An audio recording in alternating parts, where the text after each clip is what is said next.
మహబూబాబాద్ జిల్లా బయ్యారం మండలంలో ఎమ్మెల్యే సుడిగాలి పర్యటన చేశారు. అనంతరం లబ్ధిదారులకు Kalyana Lakshmi CM relief fund చెక్కులను అందజేసి సన్నబియ్యంతో భోజన కార్యక్రమం నిర్వహించారు. ఈ సందర్భంగా ఎమ్మెల్యే మాట్లాడుతూ పేదల సంక్షేమమే కాంగ్రెస్ ప్రభుత్వ లక్ష్యమని తెలిపారు. బయ్యారం మండల పరిధిలోని రామచంద్రాపురం కొత్త తాండా గ్రామంలో గూగులోత్ శ్రీను లలిత ఇంట్లో సన్నబియ్యంతో భోజనం చేశారు. అనంతరం ఆ గ్రామంలోని వివిధ సమస్యల గురించి ఆరా తీసుకొని సమస్యలన్నింటినీ త్వరలోనే పరిష్కరిస్తామని హామీ ఇచ్చారు.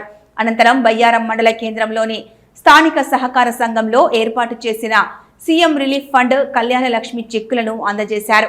ఈ సందర్భంగా వారు మాట్లాడుతూ ప్రజాపాలనలో కాంగ్రెస్ ప్రభుత్వం ప్రజల సంక్షేమంను దృష్టిలో పెట్టుకుని ప్రతి పేదవాడికి అండగా ఆసరాగా నిలుస్తోందని వారన్నారు. ప్రతి ఇంటి ఆడబిడ్డను తమ ఆడబిడ్డగా రాష్ట్ర ప్రభుత్వం భావించి కళ్యాణ లక్ష్మి చెక్కులు అందించడం జరిగిందని, భవిష్యత్తులో కాంగ్రెస్ ప్రభుత్వం రాష్ట్రంలో నిరుపేద ప్రజలకు ప్రభుత్వం అన్ని సంక్షేమ పథకాలు అందే విధంగా కృషి చేస్తోందని వారు తెలియజేశారు.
జాగర్ విజయ